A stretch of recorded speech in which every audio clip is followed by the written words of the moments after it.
Sebelum kalian tonton video ini, alangkah baiknya kalian like, komen, share, dan subscribe agar kami lebih semangat dalam berkarya. Hari ini kita akan meng-highlight bahwa yang akan kita jalankan nanti adalah masa pra-Mataram hingga pasca kemerdekaan. Kenapa Bapak Ibu? Masa-masa ini adalah masa-masa yang relatif aman untuk diaplikasikan ke siswa. Satu, pakaiannya relatif aman karena kita kan saat ini sudah memeluk agama Islam, sehingga relatif aman untuk dipergunakan oleh para siswa. Nah, kemudian terkait data juga banyak yang bisa kita sorot di tahun-tahun itu. Nah, cuma saya sedikit cerita di masa silam. Misalnya kalau Bapak Ibu tahu Bupati pertama Tuban siapa, Bu? Nah, seperti itu. Alhamdulillah saya masih tahu.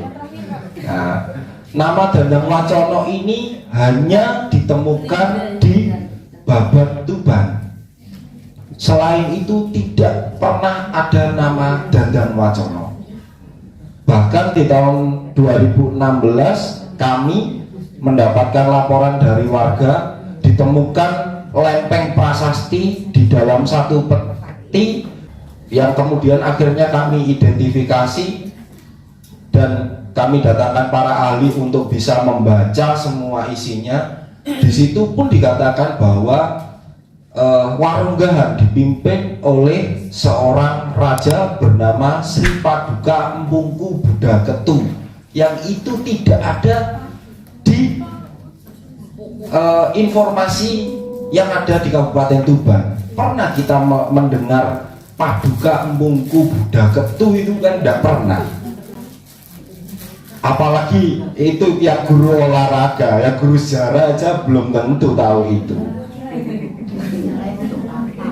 Nah, orang tahunya Dandang Wacono. Itu harus kita aktifkan dalam daya nalar kita. Seperti yang saya jelaskan tadi, kalau prasasti itu ibarat yang dikeluarkan adalah surat sahnya negara. Contohnya misalnya Bu Heni Indriana menugaskan Bu Nini tertanda tangan. Nah, itu tidak akan mungkin bisa dibantah oleh siapapun bahwa pada saat itu, tanggal itu, Bu Heni Indriana menugaskan Bu Nini. Itu tidak akan pernah bisa dibantah. Nah, kita akan melanjutkan pada era-era masa pra-Mataram atau pasca kemerdekaan. Monggo silakan Mas Yuda. Terima kasih Mas Angga. Ya, saya akan langsung memaparkan tentang sejarah Tuban di masa era Mataraman. Ya, pada tahun 1599 bulan Januari, Tuban kedatangan tamu dari bangsa Eropa. Yang kala itu bersinggah di Tuban. Rombongan tersebut dipimpin oleh Laksamana van Barwijk yang tujuannya untuk melakukan ekspedisi untuk mencari rempah-rempah. Nah, ketika itu rombongan Belanda datang di Tuban itu melihat banyak sekali daerah-daerah Tuban yang kotanya sangat besar, bahkan tidak seperti yang saat ini. Jadi saat itu Tuban itu dikelilingi benteng-bentengnya yang sudah disebutkan, bahkan di era Majapahit dulu juga sudah disebutkan bahwa pada tahun 1500-an bangsa Portugis datang ke Tuban itu juga mencatat bahwa Tuban dikelilingi benteng tembok yang sangat besar berbahan bata merah. Dan di selanjutnya ekspansi Mataram di Tuban, awal berdirinya Mataram saat melakukan ekspansi pertama ketika itu dipimpin oleh Panembahan Senopati atau Raja pertama Mataram. Tuban menjadi salah satu yang ingin ditentukan oleh Mataram, namun ekspansi itu gagal karena pada saat itu jumlah militer Tuban itu masih kuat dan lebih unggul. Ekspansi ini masih berlanjut hingga pergantian pemimpin Mataram pada masa pemerintahan Sultan Agung. Pada tahun 1619 Sultan Agung memerintahkan Randu Watang untuk memata-matai Tuban. Hingga diperintahkan juga Tumenggung Martalaya dan Jaya Supanta untuk menyerang Tuban, hingga benteng itu berhasil dijebol pasukan Mataram dan akhirnya Tuban berhasil ditaklukkan oleh Mataram. Pada tahun 1755 Tuban dalam kepemimpinan Sujono Putro.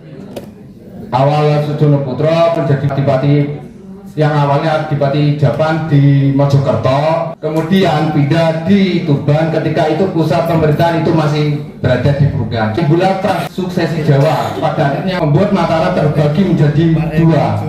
Pada tahun 1755 saat itu menjadi penanda wafatnya adipati Tuban yang bernama Sujono Putro.